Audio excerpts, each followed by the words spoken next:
Kentucky Lake, widely heralded as the South's Great Lake, one of the biggest reservoirs in the country, the biggest reservoir on the Tennessee River chain. This place is over 160,000 acres, over 160 miles long from dam to dam. And with the size of the lake and with the breadth of the fishery comes a lot of diversity. And I've spent 100+ days on this lake. This is one of those places where no matter how many times you've been here, there's always something to learn, there's always something new to explore. So Kentucky Lake is the closest major fishery to me. I've spent a lot of time out here with my dad over the years. It's definitely something that has translated to quite a bit of tournament success for me. So I fished 4 events here between the months of February and May, and top 10 every single one of them. My familiarity with this lake has played a big role in significant tournament success for sure. You have a wide variety of cover that's in play at different times of year. In the wintertime, chances are your cover is going to be primarily related to the rock that's available, whether that be gravel, chunk rock, big slate rock, or bluff walls. And as that water creeps up, you start talking about fishing laydowns and big pieces of wood. The docks start coming into play. And you move even further up and you start talking bushes, willow trees, cypress trees, and water willow. So the cover options are diverse, but they're seasonal. Kentucky Lake not only is an awesome place to go catch a bass, but it's an awesome place to go be to catch a bass. Kentucky Lake has tons of awesome options in terms of Airbnbs and VRBOs. There's obviously lots of hotels, up toward the dam, or toward Murray, Paris, wherever on the lake you want to go chase. And really for me, the biggest thing with Kentucky Lake in terms of convenience is just the fact that the lake, you also have a ton of access. There are so many boat ramps on Kentucky Lake. You talk about Kentucky Dam Marina, Ken Lake, and Paris Landing are 3 of the biggest options. They all have different things to offer in those areas, and those are 3 fantastic ramps as far as access goes on Kentucky Lake.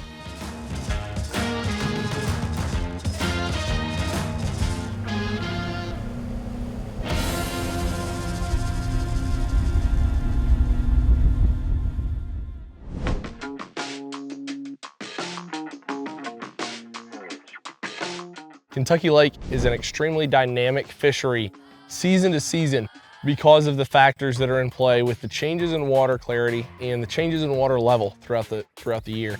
So in the winter, and really I think that goes from the beginning of January here to about the 1st or 2nd week of March. In my opinion, you have 3 major patterns.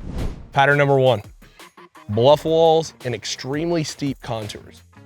And those bluff walls and those steeper embankments, those places are incredible in the winter for piling up big brown fish. You can see how steep and tight those contours are right there.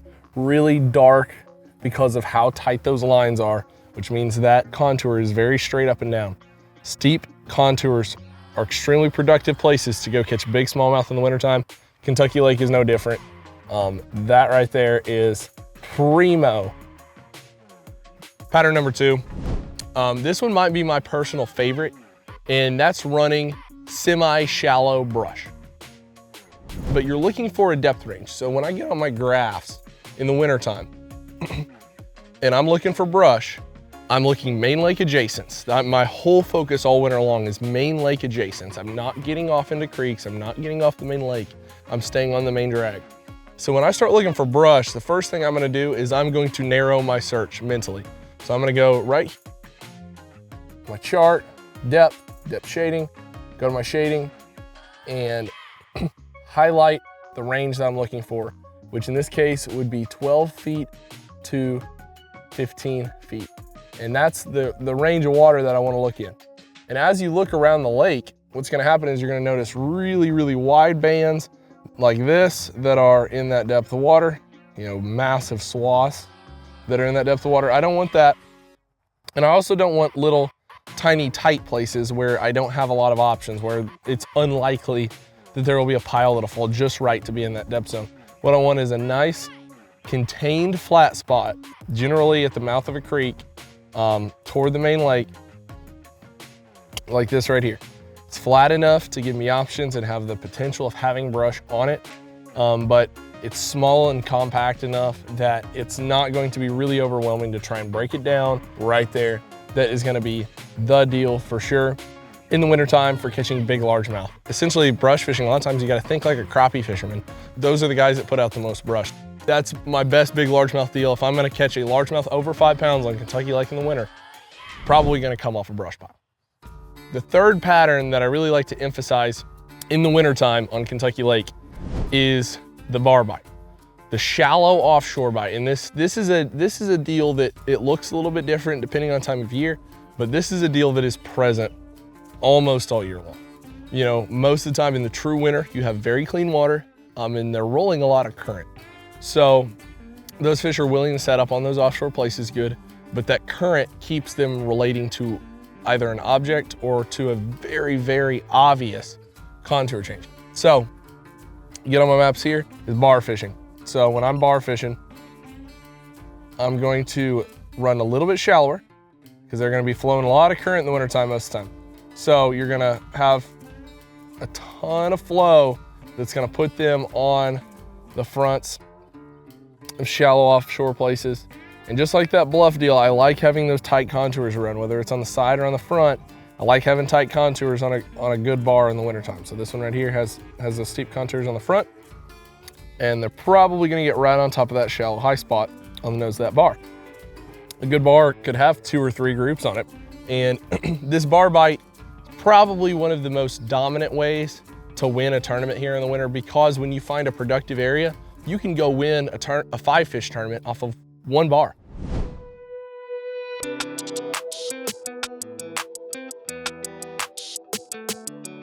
Well guys, we have just pulled up on them.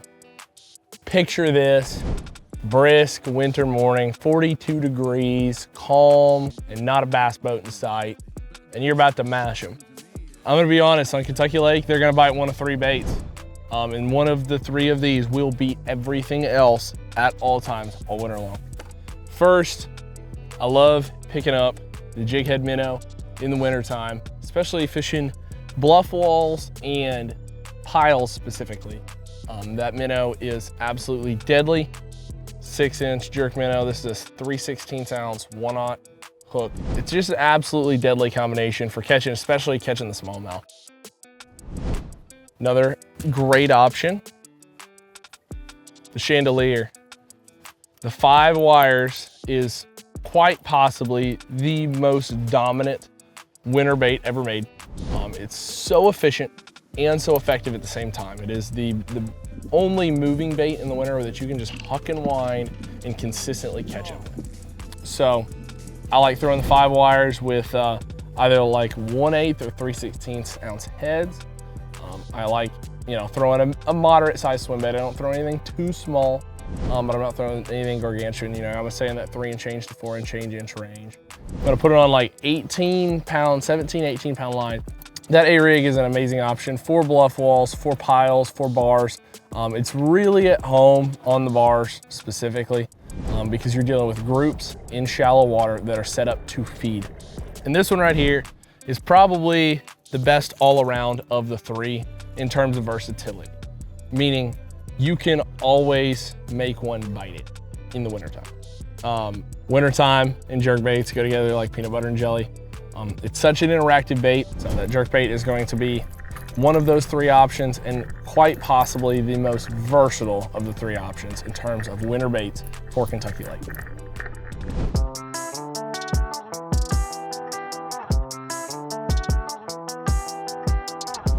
As we move through the year on Kentucky Lake, the next move we're gonna make in terms of how those fish transition with the water levels, with the changing clarity, is to the pre-spawn and spawn months.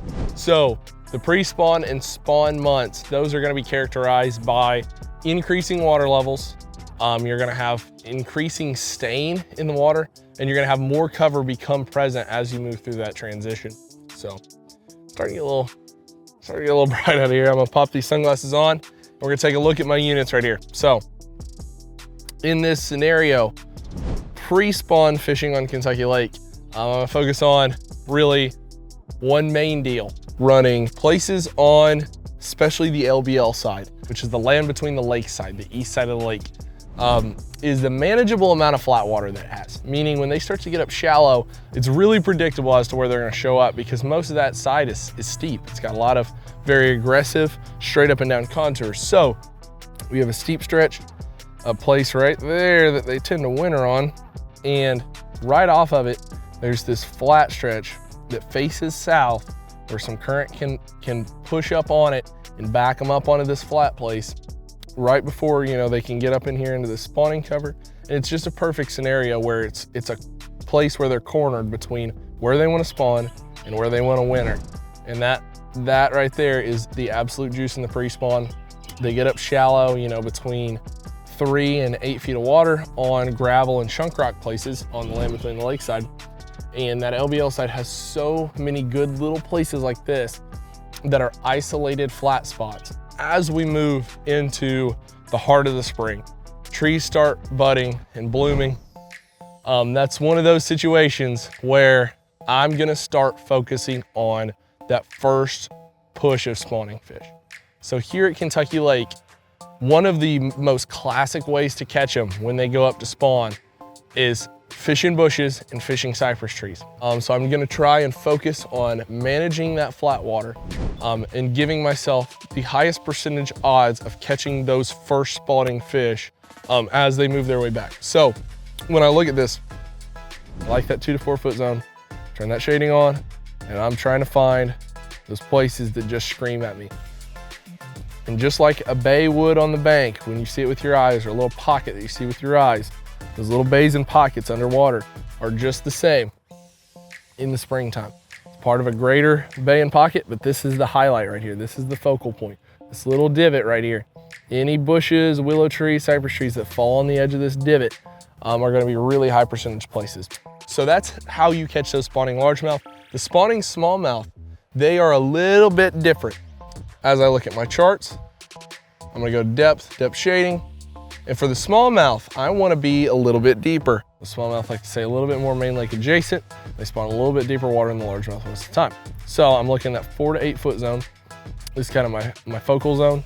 And what I want, again, steep stretch like this, maybe a tributary of some sort running in, and an isolated or unique flat spot like this one right here that just screams at me.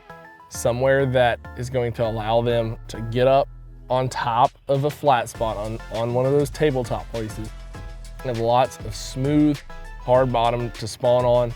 Those are gonna be the juice for catching spawning smallmouth, are those isolated little corners and flat spots that are unique along long stretches of monotony. And understanding how to catch both the spawning smallmouth and the spawning largemouth is really the key to beating Kentucky Lake in the springtime. Being able to mix up both when you need to is very, very valuable.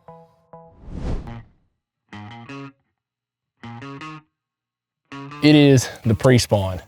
You know, this is the time of year where the largemouth and smallmouth start relating to the bank contours a lot more. This is the time of year where they start getting very accessible and pretty shallow. And this is the time of year where they're really susceptible to presentations like this crankbait right here. So this little red MR6 is an absolute killer when you're trying to throw something, cover water, wind around, and take advantage of the most active fish. And this little red crankbait is absolutely the deal when winding around those gravel and chunk rock stretches, for sure. And as we move into the spawn, one bait I love to use to isolate those populations and find those groups of big, shallow largemouth is the buzzbait. This Berserk right here is a 1/2 ounce model. I like using a little bit heavier buzzbait. I can throw it really far. I can keep it, you know, fish it pretty aggressively without it lifting out of the water. That buzzbait right there is just so fun to throw around shallow cover.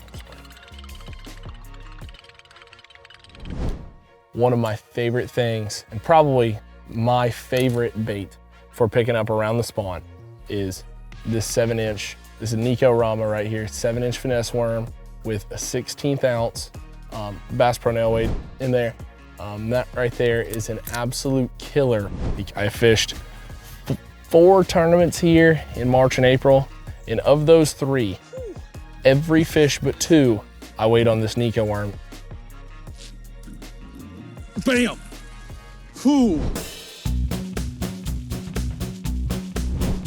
As they move from those spawning areas and they move back out to the main river in the summertime, that's the time of year that they get on places like this, little shallow points or big flats like this. And they're gonna get on piles, they're gonna get on stake beds, they're gonna get on large objects that are rather shallow, and they're just gonna chill around a little bit.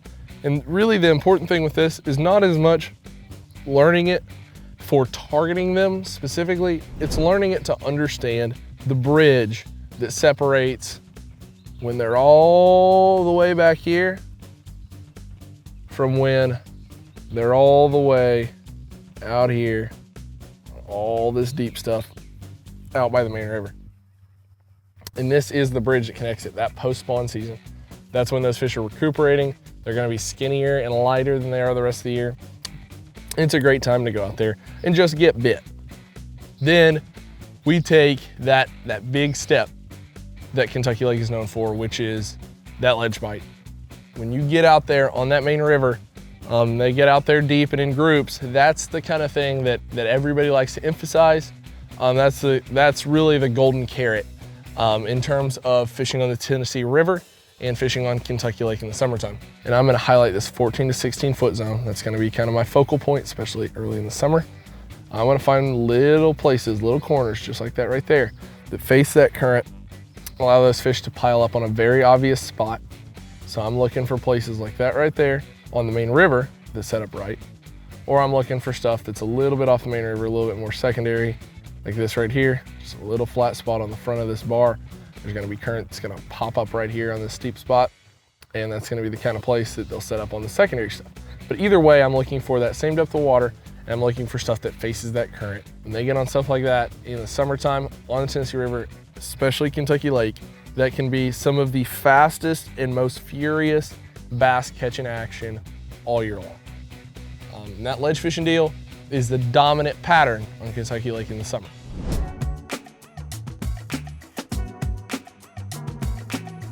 Summertime on the Tennessee River. Kentucky Lake is unlike a lot of the other TVA lakes in many, many ways, but they're definitely susceptible to many, many classic offshore techniques. Number one for me is that 7-inch Nico Rama. This one is margarita, so I like a bold color oftentimes fishing deep offshore stuff in the summer. I like an aggressive color, something that's gonna draw the attention from as many fish in the school as possible. Very heavy weight. That's like a 3/16 ounce or 1/4 ounce weight that I put on the bottom of this. Another tremendous choice when ledge fishing in the summertime is a big jig. This is a 5/8 ounce mini mop jig with a 4-inch trailer on it. This is an awesome, awesome option when you're fishing for upsized fish. So that's another awesome option for those offshore fish in the summertime, big crankbait. Big crankbait is a fantastic option for hucking out there, covering a lot of water, and really getting the most aggressive fish in every school to bite. It's such a good option for firing out there, locking one up, getting him in and getting back out there and in them, catching as many as possible from an active school. So the big plug is a must-have on Tennessee River in the summer, and Kentucky Lake is absolutely no different.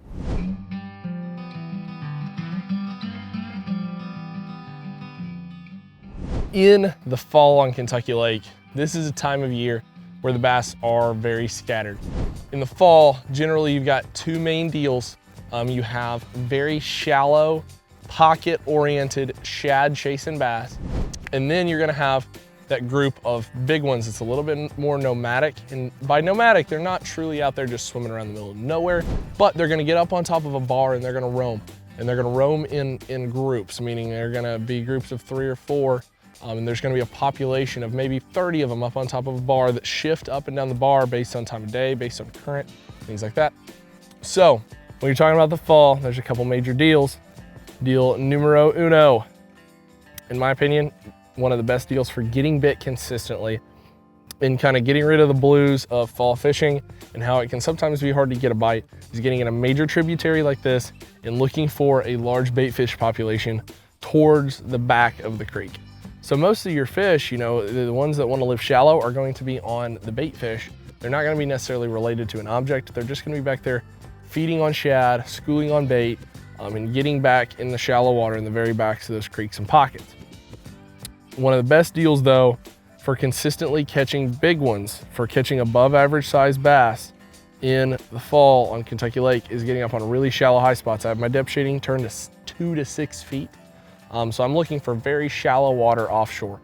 That's one of the best things you can do in the fall for catching big ones, is going out, throwing topwater, throwing, you know, essentially schooling and bait fish oriented techniques offshore on the main lake, shallow, and in places like a bar like this, a little high spot right here. Because in the fall, that's the really hard part, is consistently predicting where one's gonna be, and using high spots like that, using your shading and fishing very shallow offshore is one of the best ways to catch big ones consistently in the fall.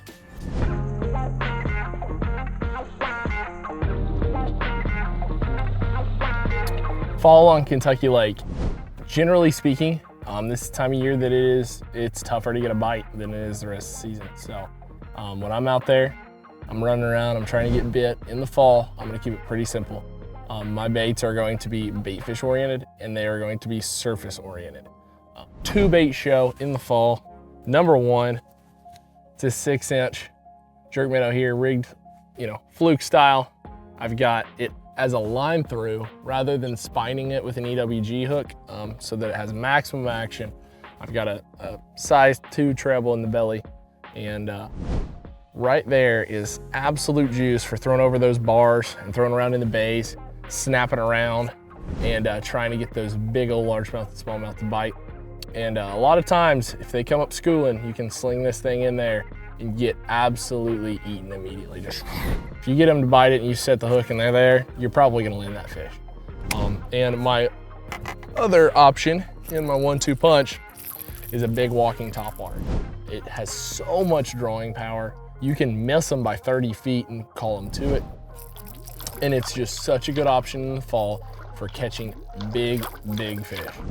I love going out and just locking this thing in my hand for 12 hours and throwing it and seeing what happens. It is so fun. Picking up a topwater, picking up that fluke are 2 great ways on Kentucky Lake to go get bit consistently by above average fish in the fall.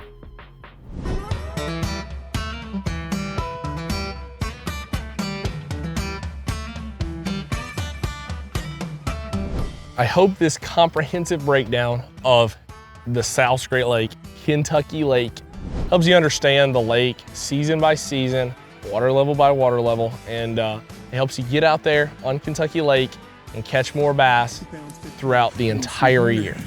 Let's go.